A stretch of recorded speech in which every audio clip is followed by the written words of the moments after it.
Good evening. Welcome to Fox Soul's Black Report. This is the space where we bring you Black America's headline news, views, and opinions. I'm Brooke. I'm Demi. Peace and love. I'm Nielle, and Romeo's out today. All right, on today's report, Stacey Abrams she says Congress will pass voting rights, and we talk Black political power with Glenda Carr, the co-founder of Higher Heights, as well as Quentin James, the co-founder of the Collective PAC.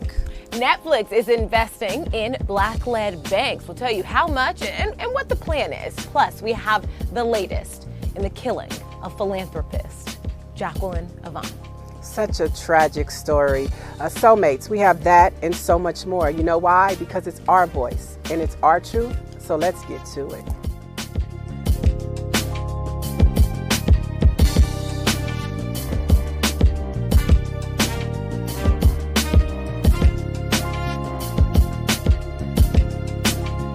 Hey there, Soulmates. Good evening. Democratic politician Stacey Abrams believes Congress will pass two key bills to protect voting rights, even though her party has already failed to advance voting rights legislation 4 times this year. Speaking in an interview at the Reuters Next conference, Abrams was optimistic about the legislation getting through. Here's what she said, quote, "I remain very bullish on the possibility of us getting these bills passed, but that means we have to keep talking about it and we have to keep amplifying the real effects of these laws." Of course, this statement coming on the heels of the announcement we were able to break in with you with important news here on this show just yesterday that Stacey Abrams has announced she is once again running for governor of Georgia. All eyes are on Georgia. All eyes have been on Georgia to a certain extent, especially since the last presidential election. But I also want to point out, is it fair to say her party has failed when it's very clear there are two Democratic senators who are saying, hey, we do not want to end the filibuster. It's not the process that we want to go to do this. We want voting rights. One of them helped write the bill, but does not want to do everything it takes because she says that it will come back around to bite the party. Yeah. But there are two Democratic senators holding things up. I don't think it's fair at all to say that her party failed because one party of hers that didn't fail was the Black community, the Black party. We came together. She rallied the Black community together. And so that is one party that didn't fail. So I know it's not exactly what you were asking, but the Black community, we pulled through. And I feel like this is going to be really, really, really great for Georgia and the world. Well, this fight really isn't over because, we have civil rights organizations that are still on the front line.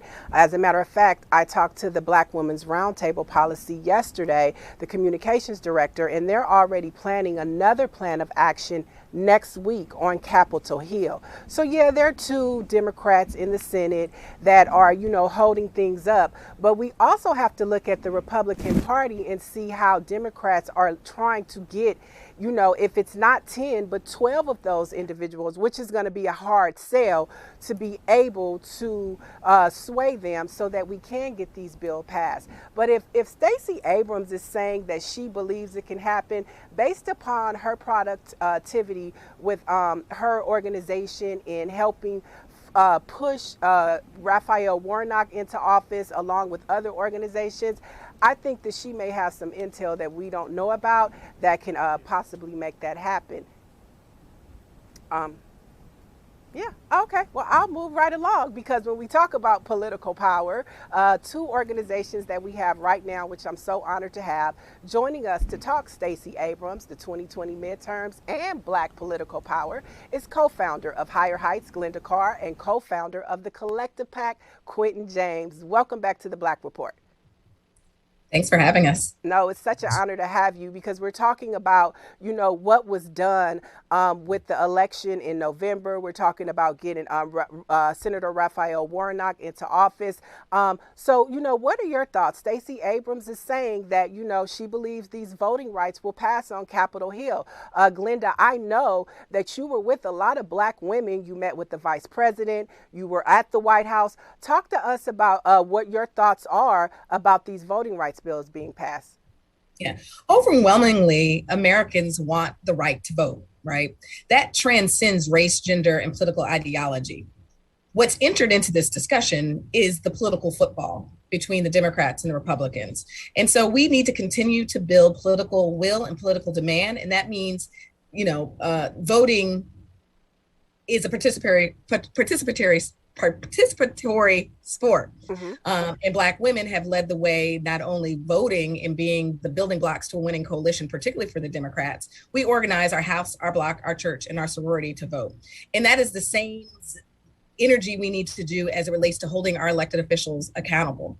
And so Stacey Abrams is correct. We are in an environment where we can push and pass innovative legislation. That is what we've seen with the work that has happened around the Build Back Better Act and the infrastructure bill. That is the same energy we need to put forth. And that is what Black women leaders and civil rights organizations have been doing. And it's what we need everyday African Americans to do, that we need to put pressure on Congress and continue to create the environment for the Biden-Harris administration to use their bully pulpit to ensure that we are ensuring that everyone votes and that we are not allowing the rollback of our rights, because there are a fraction of Americans that are afraid of the growing political power of African Americans. Right. And so we know that the Black women have been on the forefront on Capitol Hill, but we know also Black men, Cliff Albright, Black Voters Matter, they were up there on Capitol Hill. Quentin, I want to toss to you. What are your thoughts about the passage of the Freedom Act and the John Lewis Voting Rights Act? You know, Collective PAC is on the front line, and these bills, which a lot of elections that you guys support candidates in southern states, they're the ones that are really pushing voter suppression. What are your thoughts about the bills being passed on Capitol Hill? Yeah, thank you for the question. I think, we're kind of stuck between a rock and a hard place when it comes to these bills. On the one hand, we want to, imagine that our leaders want to play by the same rules. They want to be fair. But that's not always the case when it comes to the current Republican Party. And so I don't depend on them to kind of make these, voting laws equal. I don't depend on them to, for us to have a quote unquote fair fight when it comes to these elections. And so to your point, it right now is in the hands of Democrats.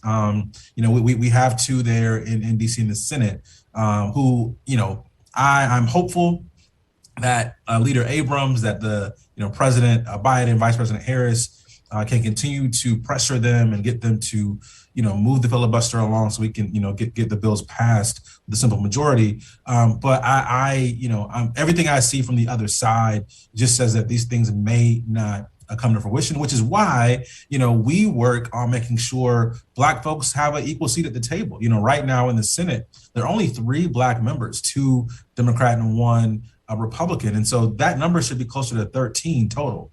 And so we have a ton of, Black women, Black candidates running for the U.S. Senate this next cycle. We got to do everything we can to get them into office so that, next time a major bill comes along, Black people have an equal say-so when it comes to passing it or not.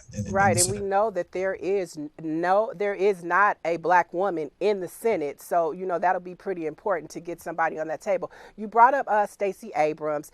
Stacey Abrams. I said yesterday that I wasn't surprised that she is running for office because she has built a campaign on strategy showing that she's the people's person.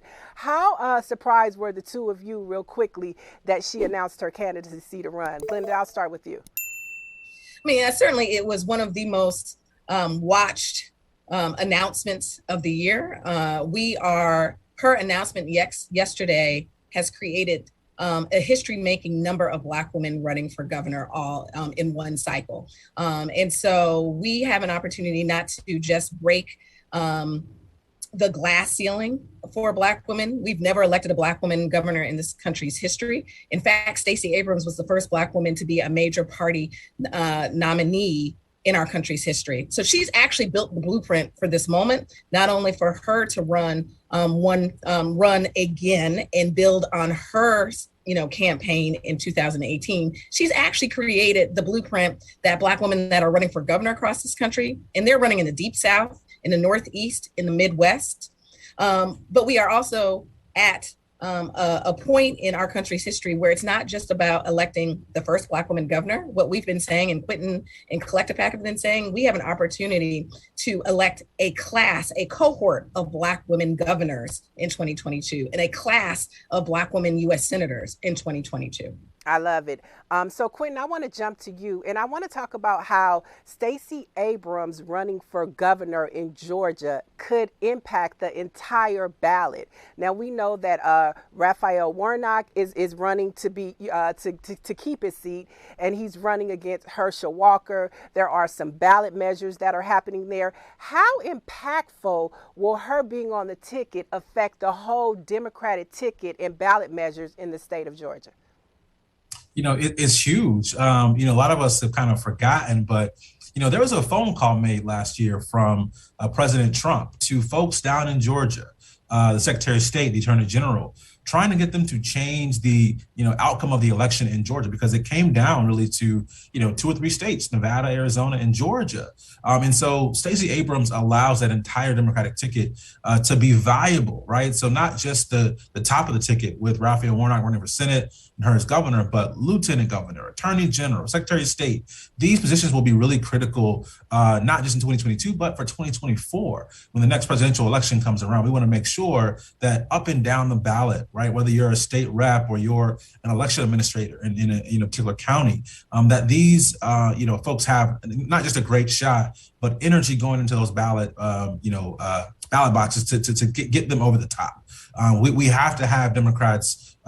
We believe we have to have Democrats in charge up and down the ballot to ensure we have fair elections moving forward. And there's no other exciting Democrat running in the country right now than Stacey Abrams. And so folks in Georgia, if you're running for school board or city council, you should expect a huge turnout next year, which, again, most of the time is a positive sign for Democrats. And we know that's important because of all the voter suppression laws that are happening in that state. Now, we're running out of time, but I definitely want to give both of you the time to talk about your PACs. I mean, we're talking about building political power. And a lot of times America sees Black people protesting.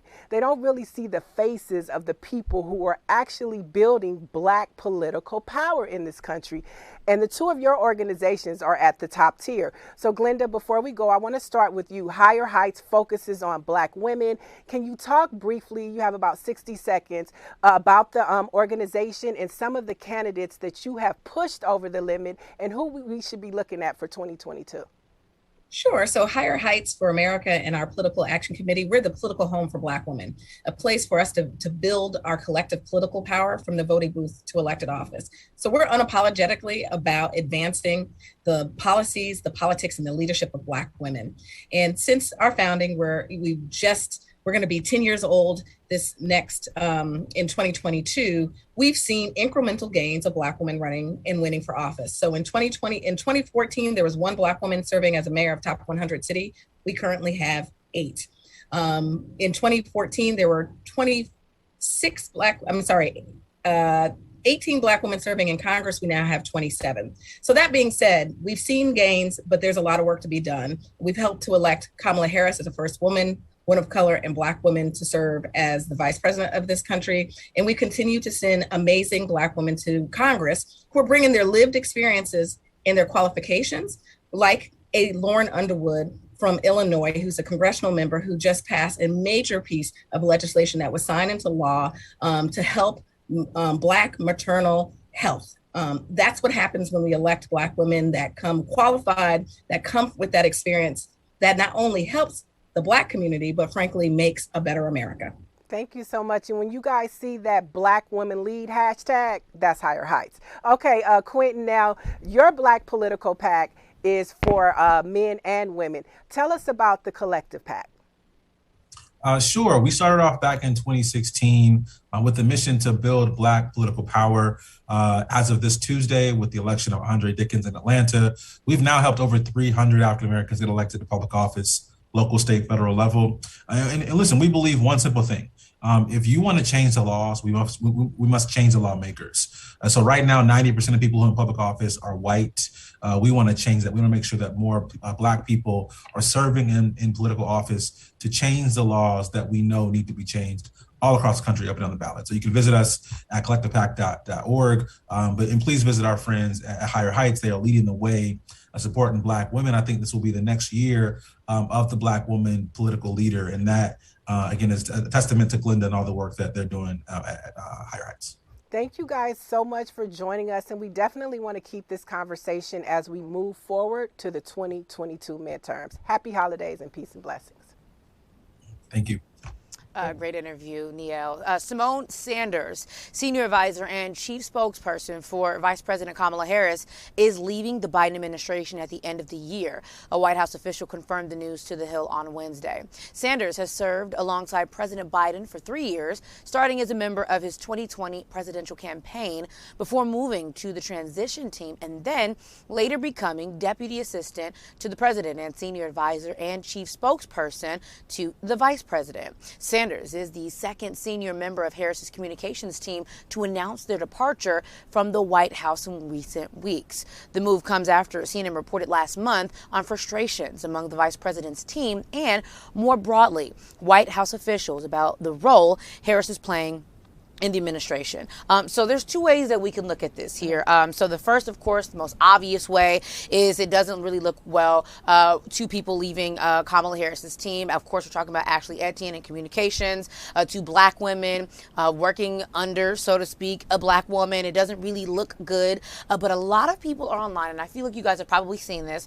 A lot of people are wondering, is Symone Sanders going to go and form a supergroup with Stacey Abrams? A lot of people are like, well, you know, it could be totally could be a conspiracy theory here, but a lot of people are wondering, like, okay, the timing, maybe she's leaving, maybe, you know, her and Stacey Abrams are kind of like working on something. But just as a black woman, I feel like if it were me, working under Kamala Harris, under VP Kamala Harris, it's not, your voice can't be heard not nearly as much. If she goes to work with Stacey Abrams, of course, your voice can't be heard nearly as much as working with Stacey Abrams. I think it would be dope, and I hope it's true, but of course it's just conspiracy theory. But it's not a conspiracy theory. I think she is absolutely qualified to be a communications director on a campaign. We've seen that, especially a campaign for a state governor. That's absolutely right. Putting her candidate's voice and message on the national stage is what she has done, and we've seen it over and over. We obviously saw it with President Biden. She actually put her body on the line for him, you remember. But we saw it with Bernie Sanders, and she was well sought after. After, like, when in the beginning of, before the primary even started, she was taking phone calls. I want to say there were at least 4 candidates, Democratic candidates, that wanted her on the team once she left Sanders' campaign. And so she's absolutely qualified. I've seen a lot of people guessing, thinking, you know, there are a couple things happening here. One, it's actually not super wild that she's leaving. Jen Psaki also leaving. It's an incredibly stressful job. But also there is the fact that I remember it was Bakari Sellers, I believe, saying that, you know, her feelings were hurt. She was a little bummed, you know, that she didn't get the press secretary job, that she didn't get, you know, the press director job, that she, you know, was moved to the vice president's office. But she's done, I think, a good job of trying to push the vice president's message across. It's just been, it hasn't been easy. It hasn't been easy. Yeah, and it's not uncommon for seats to shift, especially in a presidential administration. You know, people leave. You know, Symone Sanders, too, was a known pundit and Democratic strategist, and you would see her on the news all the time. So maybe she wants to get back in the political space of being a pundit. There's a lot of money involved in that. And you don't have to walk in the shadows of somebody else. Or, like you said, Demi, maybe she's going to work with Stacey Abrams. But one thing for sure about Symone Sanders is that she definitely has a place within strategy within the Democratic Party. So she just probably has a plan up her sleeve. That's all. President Biden and Vice President Harris hosted a family Hanukkah celebration at the White House on Wednesday, where more than 150 guests joined together to commemorate the 4th night of the Festival of Lights. Now, Biden and Harris and their spouses, including second gentleman Doug Emhoff, the first Jewish spouse of the president or vice president, gathered with cabinet members, lawmakers, the Jewish community, and the Israeli ambassador to the U.S. in the East Wing of the White House. No more than 150 people were in attendance, according to the Associated Press. I love when our country is able to get past religion and just celebrate different people's faiths. We talked yesterday about how the Islam religion was villainized, and when we're able to celebrate one's faith, it allows us to see how big God is and to really have a joyous season and holiday season, and that's really what it's all about. So this was a beautiful night yesterday for the White House. Absolutely. I loved the video. There was actually a photo that Doug put on Instagram and on Twitter, and he had a really sweet caption, and it really just showed that he was so happy for him and his wife to both have representation like this. He said it was a humbling moment to be the first Jewish spouse of an American president or vice president. He says humbling, and he's just historic, and he says, being Jews are an essential part of who we are as Americans, and it was just beautiful to see them both. That you could tell, like, she was looking at him so proud and he was looking at her so proud, and it was just really a beautiful moment. I was talking with, I work on another show here in LA, Good Day LA, and earlier this week we had this story, and I was talking to our producers because a couple of us hadn't even realized Doug Emhoff was Jewish. Right. And I'm like, how did I miss that? And I think it is so cool. It's like, this administration has checked off another representation box, which is really cool. I'm just, setting politics completely aside, just about the fact that it's really cool for children to grow up and see themselves in this space. Yes. It's amazing. And of course, we do know, we are here on the Black Report, so I'm going to break some things down, but of course we do know, most American Jewish people are white, are non-Hispanic white, but there is a 1% Black Jewish community, but there is a growing younger multiracial Jewish community, a growing Black Jewish community. 13% of Jewish Americans live in multiracial households. And so just as we've seen with the fact that, Kamala Harris, her parents were immigrants, right? She is Jamaican American. She is Indian American. It's just, there are so many different ways where not only is this great and kind of like a learning experience for all kids, even non-Jewish kids, but it's just really important for people to be able to see themselves. Representation matters. It really 100%. Does. One of my childhood friends, Christina, her husband is Jewish, and so she switched over to, like you said, that small percent. She converted, absolutely. And so now she's a part of that percent, but they are a mixed household, and so that's definitely where I've seen it in my personal life. So I'm just really happy for that. Yeah, I just wish, when we get past, religion and we respect everybody's faith, whether you're Jewish, you're Christian, you're Islam, you're a Sikh, when we get past that and just see people for who they are and how they treat their neighbor, that's really acknowledging how big God is. So if we could do that as a country, I think we would be much better. One of our, actually my mom's one of her really good friends. It's so funny, Amy and David. And so David is Jewish. He grew up Jewish. And when he became adult, he was non-practicing. Religion wasn't really his thing. But when he met Amy, they got married. And she was so amazed and in love with the religion. And she realized that it would be a blessing. And it would be so great if she could raise her children in a religion that she had learned so much about, and it meant so much to her, and it was so powerful to her. And so she converted. I just wanted to touch on that because you talking about your friend, it reminded me. She converted, and now they raise their children Jewish. And it's just, I think I realized just because, growing up for me, watching her and watching her kids, how important it is to them. This is just, it's a big deal. We're making a big deal out of it because it is. Now let's pray. I'm sorry, just playing. All right, U.S. Congresswoman Alexandria Ocasio-Cortez has slammed House Minority Leader Kevin McCarthy for what she described as a failure to hold members of the GOP caucus accountable after Congresswoman Ilhan Omar shared a racist voicemail containing a death threat following an anti-Muslim attack from Congresswoman Lauren Boebert. AOC says, people truly don't understand the scale, intensity, and volume of threats targeting Omar. She also posted a tweet saying Kevin McCarthy is so desperate to be speaker that he's working with, and she called it his Ku Klux Klan caucus, to look aside and allow violent targeting of women of color members of Congress.